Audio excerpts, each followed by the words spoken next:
திருவெம்பாவையின் 18வது திருப்பாட்டு அண்ணாமலையான் அடிக்கமலம் சென்று இறைஞ்சும் என்று தொடங்குகிற இனிமையான திருப்பாட்டு.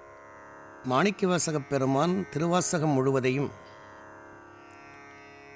திருப்பெருந்துறையிலிருந்தே அருளிச் செய்தார் என்று கருதுவார் ஒரு கூட்டத்தார். இன்னும் சிலர் இல்லை, திருவாசகம் முழுவதுமே தில்லையில்தான் அருளிச் செய்ய பெற்றது என்று சாதிப்பார் ஒரு சிலர். ஆனால் காலப்போக்கில் ஆய்வாளர்கள் திருவாசகத்தின் உள்ளீட்டு பகுதிகளை கூர்மையாக ஆய்வு செய்ததன் மூலமாக திருவாசகம் சிறப்பாக 7 திருத்தலங்களில் பாடப்பட்டிருத்தல் வேண்டும் என்று அடையாளப்படுத்தியிருக்கிறார்கள். அவ்வாறு அடையாளப்படுத்தப்பட்ட 7 திருத்தலங்களுள் ஒன்று திரு அண்ணாமலை என்று சொல்லப்பெறுகிற காலப்பழமையுடைய மிகப்பெரிய திருத்தலம். நம்முடைய தமிழ்நாட்டு பெருமக்கள் தமிழ்நாட்டில் இருக்கிற காலப்பழமையுடைய சிவாலயங்களை 4 அடிப்படைகளில் பிரித்து அவற்றுக்கு சில இன்றியமையாத இயல்புகளை பண்புகளை சொல்லியிருக்கிறார்கள். மிக காலப்பழமையுடைய திருத்தலம் திருவாரூர். தில்லையில் நடராசப் பெருமான் ஆனந்த கூத்தாடுவதற்கு முன்னோ பின்னோ நீ ஆரூர் கோயிலாக் கொண்டவாரே என்பார் அப்பர் பெருமான். எனவே தில்லைக்கு முன்னரே பெருமை பெற்று விளங்கியது திரு ஆரூர் என்று கருதுகிற கருத்துரு ஒன்று உண்டு. அதேபோல் காலப்பழமையுடைய மிகப்பெரிய தலத்தில் ஒன்று திரு மூலட்டானம் என்று சொல்லப்படுகிற தில்லை சிதம்பரம். இங்கேயும் மூலட்டானம்தான், திரு ஆரூரிலும் மூலட்டானம்தான். அதேபோல் திரு அண்ணாமலையும் மிக காலப்பழமையுடையது என்று சங்க இலக்கியங்களில் குறிப்பிடப்படுகிற மலைமேல் விளக்கு, கார்த்திகை விளக்கீடு பற்றிய குறிப்பீடுகள் திருவண்ணாமலையை குறிப்பதுதான். எனவே மிக பழமையான சைவ திருத்தலங்களிலே அதுவும் ஒன்று என்பதை நாம் நன்றாக தெரிந்து கொள்ள வேண்டும். தென்னாட்டு திருத்தலங்களைப் போல் வடநாட்டு திருத்தலங்களில் தமிழ்நாட்டு சைவர்களால் நன்கு அறியப்பெற்ற ஒரு சிறந்த தலம் இன்றைக்கு வாரணாசி என்று வழங்கப்படுகிற காசி என்கிற அருமையான திருத்தலம். இந்த 4 திருத்தலங்களையும் ஒரு திருத்தலத்தில் ஆரூரில் பிறந்தால் வீடு பேர் என்றும், அதற்கு அடுத்தாற்போல் தில்லையில் இருக்கிற பெருமானை சென்று தரிசித்தால் வீடு பேர் என்றும், காசியில் உயிர் நீத்தால் வீடு பேர் என்றும், அண்ணாமலையை நினைத்தாலே வீடு பேர் என்றும் சொல்லுகிற ஒரு பெருமைக்கு உரிய திருத்தலம் திரு அண்ணாமலை என்று சொல்லப்படுகிற அண்ணாமலை என்கிற அந்த சொல்லுக்கு அண்ணா என்றால் எட்ட முடியாத என்று பொருள். ஏறி அடையாளம் காண முடியாத அல்லது ஆதியும் அந்தமும் இல்லாதவனாக அவன் எழுந்து நின்ற நேரத்தில் அந்த மலையை எட்ட முடியாத, அணுக முடியாத உயரம் கொண்டவன், பரப்பு கொண்டவன் என்பது பற்றி அண்ணாமலை என்று.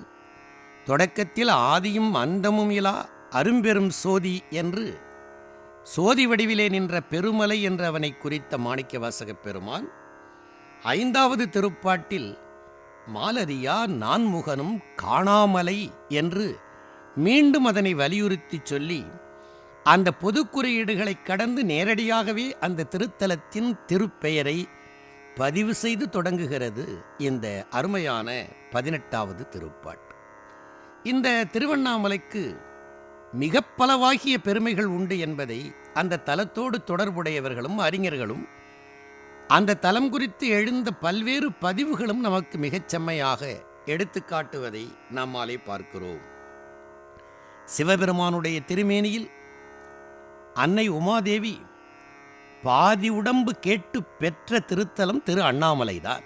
அந்த விழாதான் இன்றைக்கு கார்த்திகை தீபமாக பஞ்சமூர்த்திகளும் எழுந்தருளி வந்து நிற்கிற நேரத்தில் தன்னுடைய திருமேனியில் இடப்பாகத்தை அம்மைக்கு தந்த சோமாஸ்கந்த திருவுருவத்தை ஒரு நொடிப்பொழுது வெளிவந்து காட்டி பெருமான் மறைந்தருள உடனடியாக மலை உச்சியிலே தீபம் ஏற்றப்படுகிற அற்புத காட்சியை தமிழர்கள் கண்டு மெய்சிலிர்ப்பதை நான் பலகாலம் பார்த்து மகிழ்ந்திருக்கிறேன். எனவே இறைவன் தன்னுடைய உமைக்கு பெருமாட்டிக்கு இடப்பாகம் தந்தருளிய தலைமை தலம். வேறு பல தலங்களை சொன்னாலும் அண்ணாமலைதான் என்பதை உறுதி செய்வதற்குரிய கூறுகள் பெருமக்களே நிறைவாகவே இருப்பதை நம்மாலே பார்க்க முடிகிறது.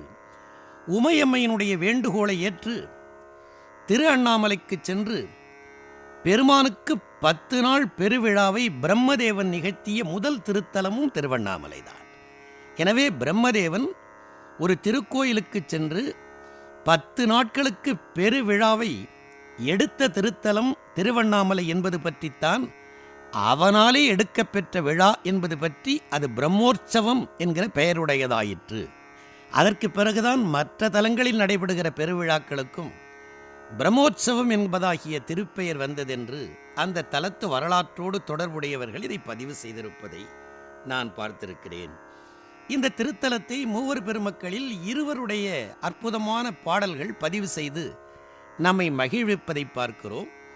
அத்தோடு அருணகிரிநாதருடைய அற்புதமான அருள் வரலாற்றின் ஒளிக்கீற்றுக்கள் நிறைந்த மிகச்சிறந்த திருத்தலம் திரு அண்ணாமலை என்பதை நம்மாலே நினைவு கூறாமல் பெருமக்களே இருத்தல் இயலாது. திருவண்ணாமலையை நினைக்கிற பொழுதெல்லாம் தீபம் நினைவுக்கு வருவது போல் முருகப்பெருமானை நினைக்கிற பொழுதும் திருவண்ணாமலையை நினைக்கிற பொழுதும் நம்முடைய நெஞ்சத்தடத்தில் சந்த தமிழ் பாமாலைகளை தந்த அருணகிரிநாதரையும் சேர நினைக்க வைக்கிற திருத்தலமாக இந்த திருவண்ணாமலை அமைந்திருப்பதை பார்க்கிறோம்.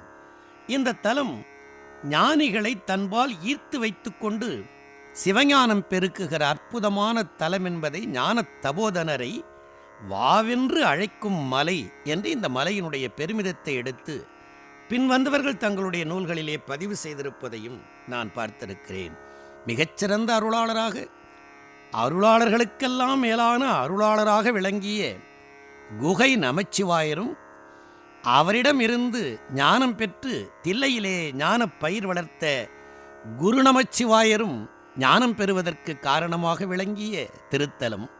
நான் இதை அடுக்கிக் கொண்டே போனால் இதுவே ஒரு தனி பதிவாகிவிடும் என்கிற அச்சம் என்னுள்ளே எழுவதனால் அண்ணாமலை பற்றிய இந்த பெருமிதங்களை ஒரு பக்கத்தில் நாம் நிறுத்தி வைத்துவிட்டு திருவெம்பாவையினுடைய 18ஆம் திருப்பாட்டில் நம்முடைய நெஞ்சத்தை செலுத்துவது பொருத்தமாக இருக்கும் என்று நான் கருதுகிறேன்.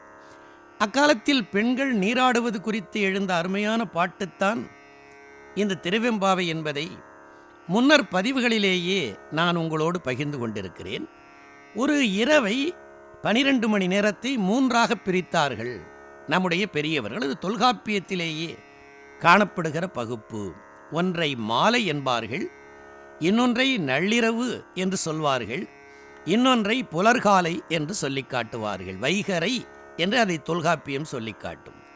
6 மணியிலிருந்து 10 மணி வரை மாலை என்றும் 10லிருந்து 2 வரை இரவு என்றும் 2லிருந்து 6 வரை புலர்காலை அல்லது வைகரை என்றும் சொல்லுகிற கருத்து. இந்த நீராடல்கள் எல்லாமே இந்த புலர்காலை என்று சொல்லப்படுகிற 2லிருந்து 6க்குள் முடிந்திருக்க வேண்டும். இந்த பாடலில் இருக்கிற குறிப்புகளை ஆழமாக நோக்குகிற பொழுது விடியற்காலையிலேயே எழுந்து நீராடுவதற்காக புறப்பட்டு பெண்கள் ஒருத்தி மற்றொருத்தியை எழுப்ப பல குழுக்களாக பிரிந்து அவர்கள் அண்ணாமலையின் அடிவாரத்தில் இருக்கிற அற்புதமான மலர்ச்சுனைகளில் சென்று நீராடி பெருமானுடைய புகழ் பேசுவது போல் இந்த பாட்டு வந்திருப்பதை முன்னர் இருக்கிற பதிவுகள் நமக்கு எடுத்து காட்டிற்று. ஒருவேளை இந்த 18ஆம் பாட்டினுடைய பதிவை உற்று நோக்குகிற பொழுது இப்படி இருக்கலாமோ என்று எனக்கு தோன்றுகிறது. நீராடி முடித்துவிட்டு பெண்களில் ஒரு கூட்டத்தார் திரும்பி தங்கள் இல்லம் நோக்கி புலர்காலையிலே சென்று கொண்டிருக்கிற பொழுது நிறைய நேரம் தூங்கிவிட்டு உரிய காலத்தில் எழுந்திராமல் பிறகு தனித்து நீராடுவதற்கு வந்த ஒரு பெண் வருகிற நேரத்தில் மெல்ல கீழ்வானம் வெளுத்து ஒளிக்கீற்றுக்கள் வந்து அங்கே இருக்கிற விண்மீன்கள் மறைந்து சூரிய ஒளி வருவதற்குரிய அடையாளம் தெரிந்த நேரத்தில் இவள் வந்திருக்கிறாள் என்கிற காரணத்தால், இளம்பெண்ணே, நீ இதற்கு மேல் சென்று மலையடிவாரத்தில் இருக்கிற வழக்கமாக நாங்கள் நீராடுகிற பூம்பொய்கையில் சென்று நீராடுவதற்கு போதிய நேரம் இல்லை.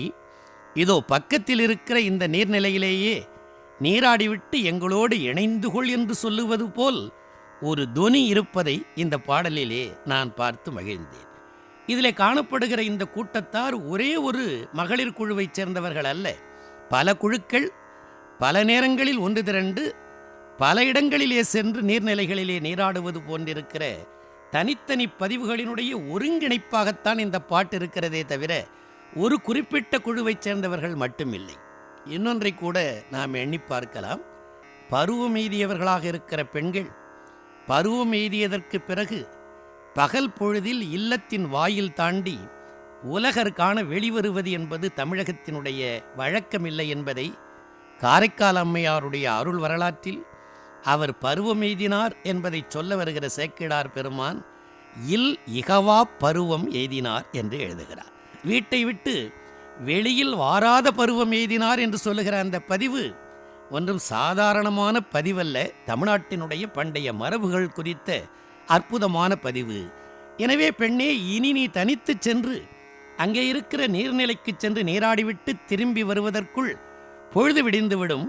அது உனக்கு பொருத்தமானதல்ல என்கிற காரணத்தால் பக்கத்திலே இருக்கிற திரும்பி வருகிற பாதையில் தோன்றுகிற ஒரு அழகிய சிறிய பொய்கையை காட்டி கண்ணார் அமுதமுமாய் நின்றான் கழல் பாடி, பெண்ணே அங்கே போக வேண்டாம், இப்பூம்புனல் பாய்ந்து ஆடேலோர் எம்பாவாய் என்று அவள் சொல்லியிருக்க கூடும் என்பது போல ஒரு தொனி இந்த அருமையான பாட்டிலே அமைந்திருப்பதை பார்க்கிறோம். மிக அழகான பாட்டு.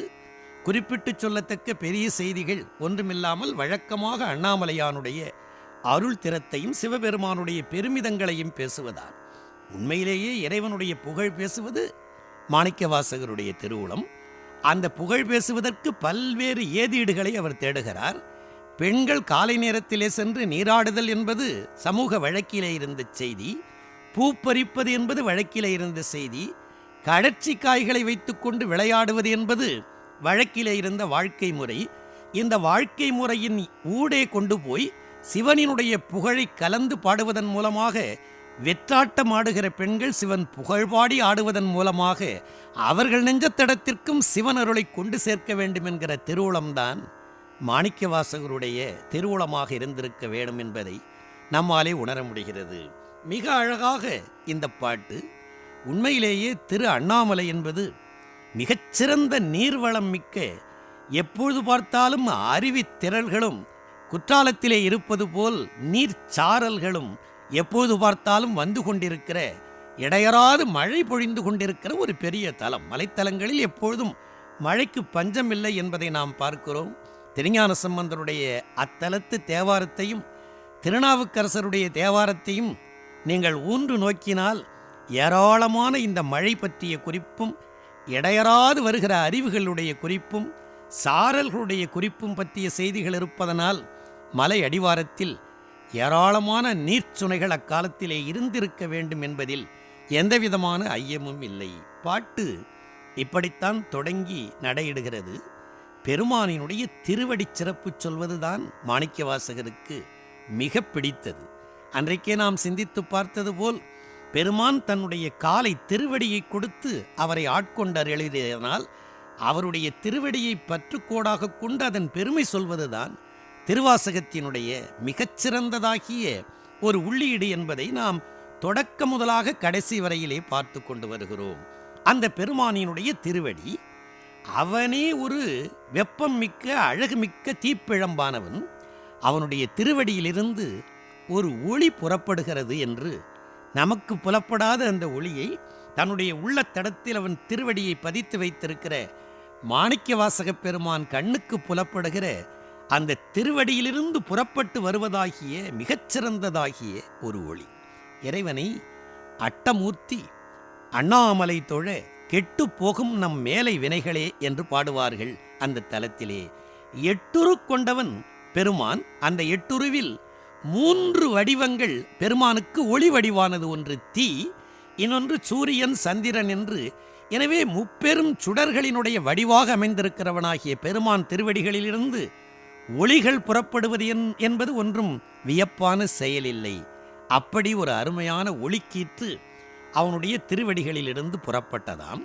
அப்படி புறப்பட்டதுங்கிறத சொல்ல வர நேரத்தில் கீழ்வானம் வெளுத்து கதிரவனுடைய பொற்கிரணங்கள் அந்த திருவண்ணாமலையின் மீது வீசத் தொடங்கிற்றாம். அப்போது வீசத் தொடங்கிய அந்த ஒளிக்கீற்றினுடைய தன்மை பெருமானினுடைய திருவடியிலிருந்து புறப்பட்ட ஒளிக்கீற்றுக்கு ஈடு கொடுக்க மாட்டாது காலை நேரத்தில் எழுந்த சூரிய கதிர்கள் தங்களினுடைய வலிமை குறைந்தன. மட்டுமல்லாமல் பெருமான் திருவடியிலிருந்து புறப்பட்ட ஒளிக்கீற்றின் பேரழகால் புரல்காலையினுடைய எழிலால் மெல்ல இருள் கட்டுவிட்டு ஓட அப்பொழுது கண் சிமிட்டிக் கொண்டிருந்த நட்சத்திரங்களும் புற்கென்று மறைந்து போக புலர்காலை வந்தது என்று மிக அழகாக இந்த பாட்டு தொடங்குகிறது. அண்ணாமலையான் அடிக்கமலம் சென்று இறைஞ்சும் விண்ணோர் முடியின் மணித்தொகை வீறு அற்றாற்போல். முத்தொள்ளாயிரம் என்று தமிழில் ஒரு அழகான நூல் உண்டு. தன்னுடைய மன்னன் அரியணையிலே உட்கார்ந்திருப்பதை மகிழ்ச்சியோடு பார்த்தவன் பெருமிதம் சொல்ல வந்த புலவர் பெருந்தகை பக்கத்திலிருந்து நூற்றுக்கணக்கான மன்னர்கள் தங்கள் கைகளிலே நவரத்தினங்களையும் பட்டாடைகளையும் பரிசு பொருள்களையும் எடுத்து கொண்டு வந்து மன்னனுடைய காலடியில் வைத்து அவனுடைய திருவடிகளை தொட்டு தொட்டு வணங்கிச் செல்கிறார்களா. இதை பார்த்துட்டு இப்படி வந்தவர் ஒருவரில்லை இருவரில்லை நூற்றுக்கணக்கானவர்கள். வருகிறவன் ஒவ்வொருவனும் அந்த தட்டுக்களை வைத்துவிட்டு பாதம் தொட்ட காரணத்தால் நூற்றுக்கணக்கானவர்களுடைய கைப்பட்டு எங்கள் மாமன்னனுடைய பாதம் புண்பட்டு கிடக்கிறது. அதனால் இனிமேல் தொடர்ந்து வருகிறவர்களாகிய பிற நாட்டு மன்னர்களே, நீங்கள் உங்கள் பாத்திரத்தை தூரத்தில் வைத்துவிட்டு நின்ற இடத்திலேயே கும்பிட்டு விட்டு போங்கள், அவன் பாதத்தை தொடாதீர்கள், அது புண்பட்டு கிடக்கிறது என்று தன்னுடைய மன்னனுடைய திருவடியை வணங்க வருவாருடைய தொகை எப்படிப்பட்டது என்பதை அழகாக நின்றியும் மன்னீர் நெருநல் திரை கொணர்ந்து முன் வந்த மன்னர் முடி வணங்கிய காரணத்தால் அவங்க தங்களுடைய தலையை மன்னனுடைய காலில் வைத்து வழங்கிய பொழுது அவர்கள் முடிகளிலே இருக்கிற ரத்தினங்கள் இவன் காலில் பட்டதனால் புண்ணாகி திருந்தடி புண்ணாகி இருந்தான் பெருந்தன் உரந்தையர்கோ என்று அருமையான பாட்டு வருகிறது. வானத்து தேவர்கள் கூட்டம் கூட்டமாக வந்து இங்கே எழுந்தருளி இருக்கிற எம்பெருமானாகிய அண்ணாமலையான் அடிக்கமலத்திலே வந்து வணங்குவதற்கு வருகிறார்களா. அவர்கள் தலைமுடிகளின் மேலே சூட்டியிருக்கிற அற்புதமான கிரீடங்களிலே வைத்திருக்கிற மாணிக்க கற்கள் விடியற்காலை நேரத்தில் பளபள என்று ஒளிவிட்டு பிரகாசிக்க அவர்கள் நெருங்கி வந்து அண்ணாமலையான் பாதத்துக்கு பக்கத்தில் வந்ததும் அதுவரை ஜகஜோதியாக அவர்கள் திருமுடிகளிலிருந்து ஜொலித்துக் கொண்டிருந்த நவரத்தினங்களில் புறப்பட்ட ஒளிகளெல்லாம் எம்பெருமானுடைய திருவடிகளிலிருந்து புறப்பட்ட ஒளி முன்னே ஒளி குறைந்து இருண்டு போயின.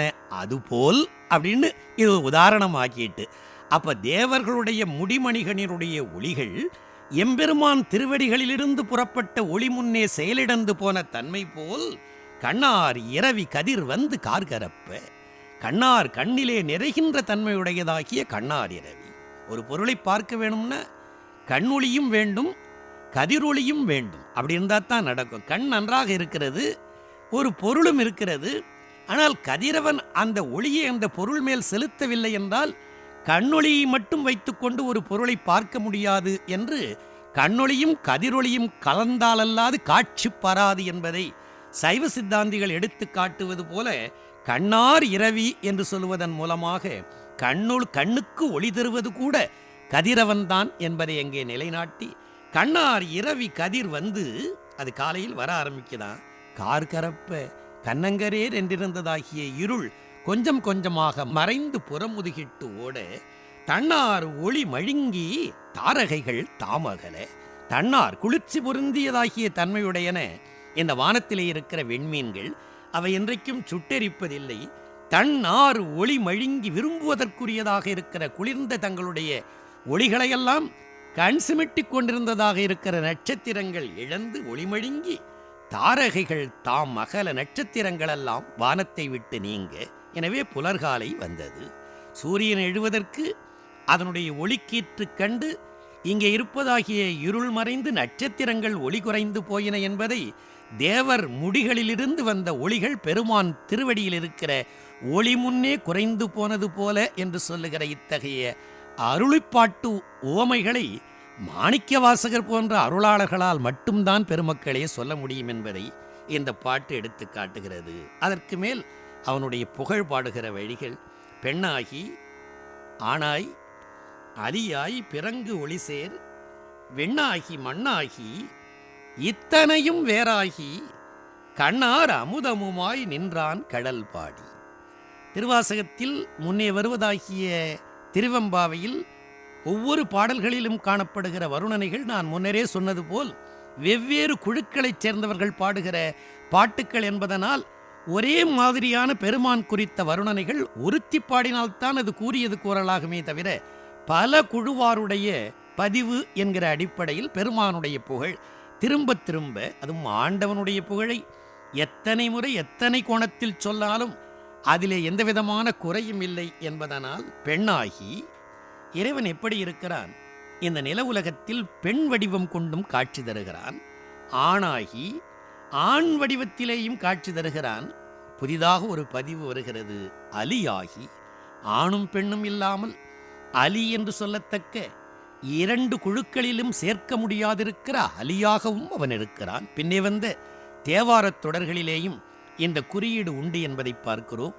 இது பற்றி நம்முடைய சங்க இலக்கியக்காரர்கள், அதற்கு முன்னே இருந்த தொல்காப்பியக்காரர்கள் எல்லாம் மனித குலத்தினுடைய பிறப்பை மூன்றாகத்தான் பிரித்து ஆராய்கிறார்களே தவிர ஆண் பெண் என்று இரண்டாக குறித்து ஆராயாமல் ஆணும் இல்லாத பெண்ணும் இல்லாதிருக்கிற அலியை சொல்லுகிற பொழுது எப்படி வினை முடிவு தருவது என்பது பற்றி கூட அவர்கள் கவலை பற்றி, ஆண் தன்மை அதிகமாக பெண் தன்மை குறைவாக இருந்தால் அந்த அலியை எப்படி அழைப்பது, பெண் தன்மை மிகுந்த ஆண் தன்மை குறைந்திருந்தால் அதனை எப்படி அழைப்பது என்று வினை முடிவு தருவது பற்றி கூட அவர்கள் சொல்லாராய்ச்சியிலே இது பற்றி கருதியதனால் தொல்காப்பிய காலத்திலேயே ஆண் பெண் அலி என்கிற முக்கூற்று திறம் பற்றி இலக்கணக்காரர்கள் சிந்தித்திருக்கிறார்கள் என்பதை பார்க்கிறோம்.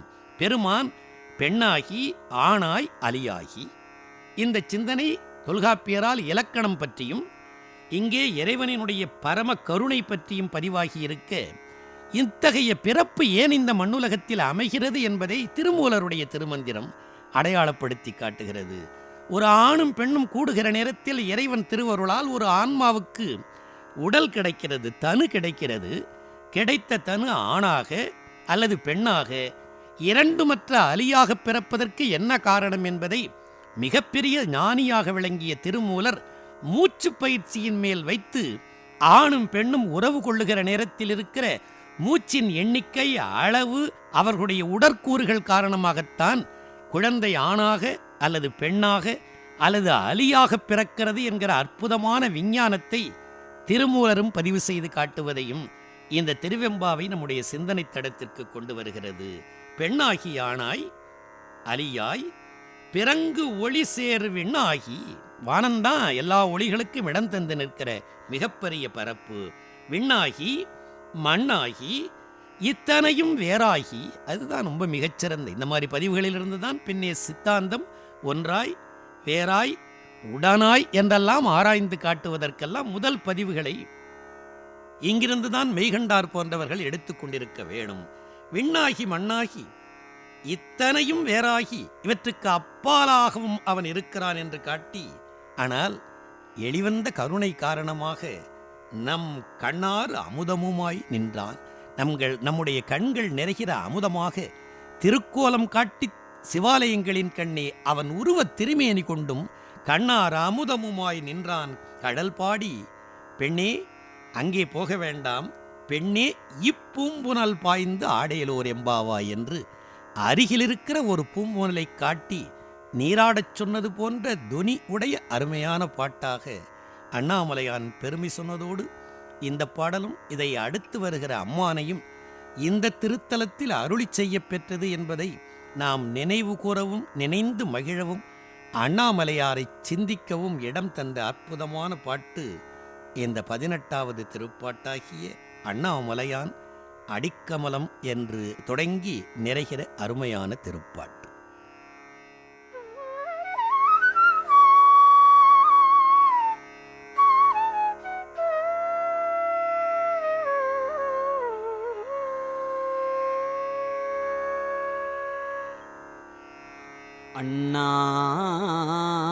அண்ணாமலையான்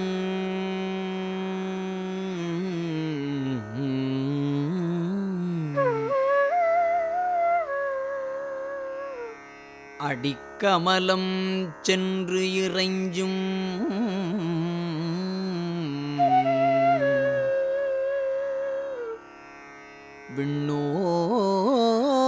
விண்ணோரும் முடியின்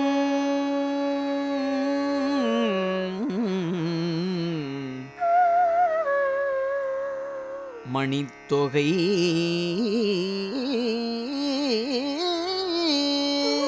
வீரற்றார் போல் கண்ணார் இரவி கதிர்வந்து கார்கரப்ப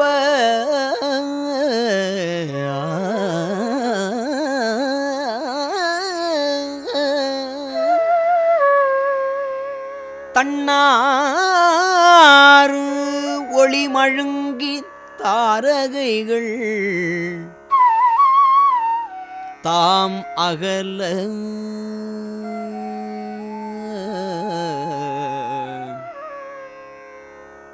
பெண்ணாகி ஆணாய் அலியாய் பிறங்கு ஒளி சேர் விண்ணாகி மண்ணாகி இத்தனையும் வேறாகி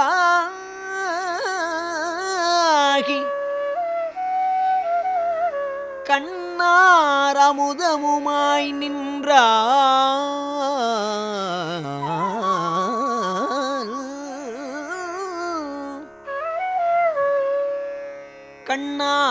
கண்ணார் அமுதமுமாய் நின்றார்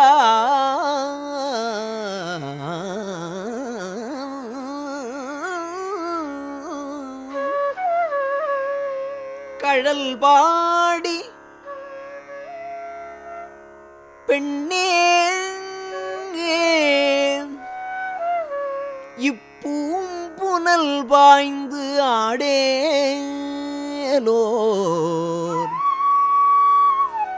பெண்ணே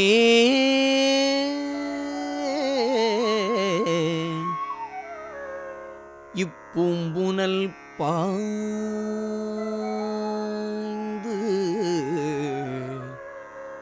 ஆடேலோர் எம்பாவாய்.